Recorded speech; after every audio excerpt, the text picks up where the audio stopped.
Hello दोस्तों, core mining application को लेकर एक बहुत बड़ी अपडेट आई है। कोर डाउन ने ऑफिशियली तौर पर ट्विटर पर ये अपडेट हम लोग के साथ शेयर किया और जैसे ये अपडेट आया मैंने ट्विटर पर रीट्वीट किया था। तो अगर आप लोगों ने ट्विटर पर हमें फॉलो नहीं किया है तो जरूर कर ले और साथ ही साथ टेलीग्राम को भी ज्वाइन करना बिल्कुल भी ना भूले। इस अपडेट में कोर डाउन ने कोर कॉइन के डिस्ट्रीब्यूशन के बारे में बताया है और साथ ही साथ अपने ब्लॉकचेन के बारे में बताया है और ये हम लोगों के लिए जानना बहुत ही ज्यादा जरूरी है कि कोर कॉइन का डिस्ट्रीब्यूशन किस तरीके से किया जा रहा है ताकि आपको प्राइस का अंदाजा लग सके। इससे पहले मैंने जो प्राइस प्रेडिक्शन पर वीडियो बनाया था वो मैंने जितनी कोर कॉइन की टोटल सप्लाई थी उसके अकॉर्डिंग मैंने आपको बताया था कि सबसे बुरे सिचुएशन में ये प्राइस आपको देखने को मिल सकती है। लेकिन ये जो अपडेट कोर डाउन ने दिया है इससे आपको अब साफ साफ अंदाजा लग जाएगा कि क्या प्राइस होगी कोर कॉइन की, क्योंकि मार्केट में जितना कॉइन सर्कुलेट होगा उसी के अकॉर्डिंग कोर कॉइन की प्राइस आपको पता चलेगी। और साथ ही साथ यहाँ पर जो सिस्टम इन्होंने अपनाया है वो एक बहुत ही टॉप लेवल का सिस्टम है। तो देखिए यहाँ पर इन्होंने बताया the 3D blockchain and introduction to the core distribution and tokenomics.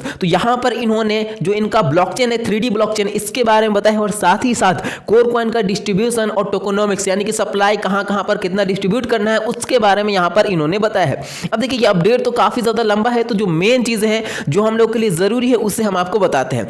तो देखिए यहां पर नीचे आएंगे तो यहां पर इन्होंने अपने ब्लॉकचेन के बारे में बताया कि इनका जो ब्लॉकचेन है जो कि एक तरीके का 3D ब्लॉकचेन है। जैसा कि यहां पर आप लोग देख सकते हैं 3 पॉइंट यहां पर इन्होंने मेंशन किया है, डिजाइन, डिस्ट्रीब्यूशन और साथ ही साथ डायरेक्शन। तो इन्हीं सब चीजों के बारे में यहां पर इन्होंने बताया है। तो हम लोग मेन पॉइंट को देखते हैं कि इनके टोकनोमिक्स क्या क्या है और किस तरीके से डिस्ट्रीब्यूशन किया जाना है, क्योंकि हम लोग को वही समझना बहुत ही ज्यादा जरूरी है। तो देखिए यहां पर इन्होंने पूरे चार्ट में हम लोग को डिटेल में बताया कि किस तरीके से टोकन का डिस्ट्रीब्यूशन किया जाना है। तो चार्ट में आपको अच्छे से नहीं दिखेगा तो यहां पर नीचे में इन्होंने सारे पॉइंट को मेंशन किया है बहुत ही अच्छे तरीके से। तो हम लोग यहीं से समझ लेते हैं। यहां पर लिखा हुआ है distribution breakdown of the 2.1 billion total core token, यानी कि कोर टोकन का डिस्ट्रीब्यूशन किस तरीके से किया गया है वो यहां पर नीचे इन्होंने बताया है।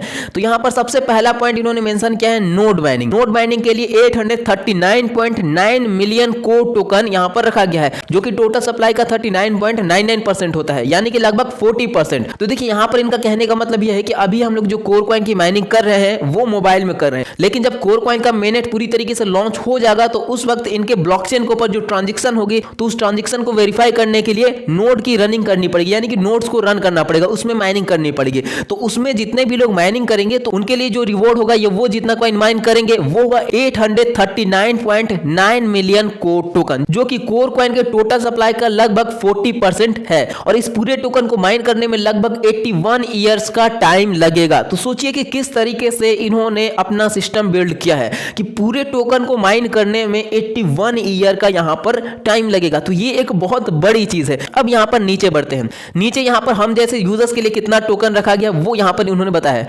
525.6 मिलियन टोकन हम जैसे यूजर्स को डिस्ट्रीब्यूट किया गया है, जो लगभग टोटल सप्लाई का 25% होता है। और यही कॉइन पूरे मार्केट में दोस्तों सर्कुलेट होगा क्योंकि ये हम जैसे यूजर्स के पास है और कहीं ना कहीं इसमें से बहुत सारे टोकन स्टेकिंग पर भी लग जाएंगे जब स्टेकिंग का फीचर इनका आएगा। तो और ये जो पूरा टोकन ये पूरी तरीके से डिसेंट्रलाइज्ड बेसिस के ऊपर डिस्ट्रीब्यूट किया जाएगा, यानी कि एयर ड्रॉप के थ्रू बांटा जाएगा यूजर्स में। अब यहां पर नीचे आते हैं, थर्ड पॉइंट को देखते हैं। जो थर्ड पॉइंट है वो है कंट्रीब्यूटर्स एग्जिस्टिंग एंड फ्यूचर, जिसके लिए 315 मिलियन कोर टोकन रखा गया है जो कि टोटल सप्लाई का 15% होता है। अब इसमें क्या है कि जो भी लोग कोर के कंट्रीब्यूटर है जो कि पास्ट में रह चुके हैं या प्रेजेंट में है या फ्यूचर में जितने भी लोग होंगे उनके लिए ये कोर टोकन रखा गया, उनमें ये डिस्ट्रीब्यूट किया जाएगा जो कि टोटल सप्लाई का 15% है। अब यहां पर आगे बढ़ते हैं। अगला जो पॉइंट है वो है रिजर्व। रिजर्व में 210 मिलियन कोर टोकन को रखा गया है जो कि टोटल सप्लाई का 10% है। ये जो टोकन है जो कि रिजर्व में रखा गया है ये समय के साथ साथ मार्केट में सर्कुलेट किया जाएगा। तो ये इनका कुछ मैकेनिज्म है। अब अगला जो पॉइंट है वो है ट्रेजरी। इसके लिए 199.5 मिलियन कोर टोकन रखा गया है जो कि टोटल सप्लाई का लगभग 9.5% होता है और इस टोकन का यूज कोर इकोसिस्टम को बिल्ड करने में किया जाएगा। उसके बाद अगला पॉइंट है रीलेयर रिवॉर्ड, जिसमें 10 मिलियन कोर टोकन को रखा गया है जो कि टोटल सप्लाई का 0.476% होता है। ये टोकन रिलेयर्स में डिस्ट्रीब्यूट किया जाएगा जो कि नोड्स की तरह चैन को सिक्योरिटी प्रोवाइड करते हैं और इनको ये रिवॉर्ड ट्रांजैक्शन फी के तौर पर मिलेगा, यानी कि जितने भी ट्रांजैक्शन होंगे उसमें जो भी फी कटेगा वो फी इनमें डिस्ट्रीब्यूट किया जाएगा। तो इस तरीके से इनके टोकन का पूरा डिस्ट्रीब्यूशन है। तो यहां पर अगर आप लोग देखें तो काफी सिस्टमैटिक ढंग से टोकन का डिस्ट्रीब्यूशन यहां पर किया गया है। तो जो इन्होंने सिस्टम अपनाया है उसके अकॉर्डिंग प्राइस तो मुझे लगता है कि काफी अच्छी रहेगी, बहुत ही अच्छी प्राइस से ये टोकन लिस्ट हो सकता है। और इसके अलावा नीचे आएंगे तो टोकन फंक्शनैलिटी, यानी कि इनका जो चैन है या इनका टोकन है वो किस किस तरीके से यूज हो सकता है। यहां पर आप लोग लोग देख सकते हैं पेइंग फॉर ट्रांजेक्शन या gas fee,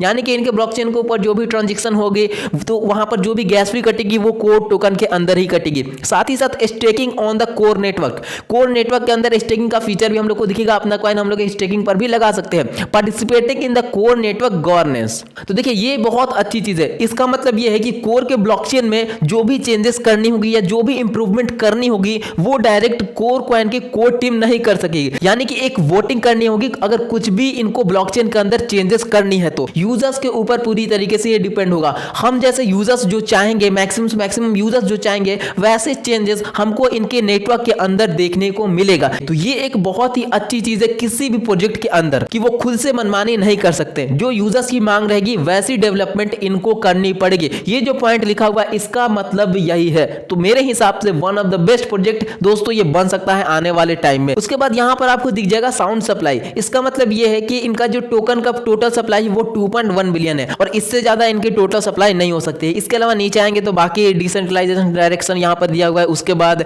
important legal notice and disclaimer, ये सारी चीजें हैं जो कि हम लोग के लिए ज्यादा इंपॉर्टेंट नहीं है। तो यही था दोस्तों पूरा अपडेट। उम्मीद है कि अच्छे तरीके से सारी चीजें आपको समझ में आ गई होंगी। और बात करें मेन नेट की कि मेन नेट कब लॉन्च होगा, तो देखिए ये जो चीजें हो रही है ये मेन नेट के लिए ही हो रही है और ये अपडेट बहुत ही ज्यादा जरूरी था। और मेन नेट से पहले बहुत सारी ऐसी चीजें होती है जो कि ध्यान में रखनी पड़ती है और वो हर चीज, वो हर अपडेट हम लोग के साथ लगातार कोडाओ शेयर कर रही है। तो यानी कि मेन नेट बहुत ही ज्यादा नजदीक है। तो मेन नेट कभी भी आपको लॉन्च होता हुआ दिख सकता है। अपडेट से अवेयर रहने के लिए चैनल को सब्सक्राइब कर ले। ट्विटर पे फॉलो नहीं किया है तो ट्विटर पे फॉलो करना बिल्कुल भी ना भूले। टेलीग्राम को भी ज्वाइन जरूर कर ले, लिंक आपको डिस्क्रिप्शन बॉक्स में मिल जाएगा। अगर आपको किसी भी तरीके की कोई भी प्रॉब्लम है तो आप कमेंट सेक्शन में कमेंट कर सकते हैं या इंस्टाग्राम पर पर्सनली पूछ भी सकते हैं। तो चलिए दोस्तों मिलते हैं अब नेक्स्ट वीडियो में।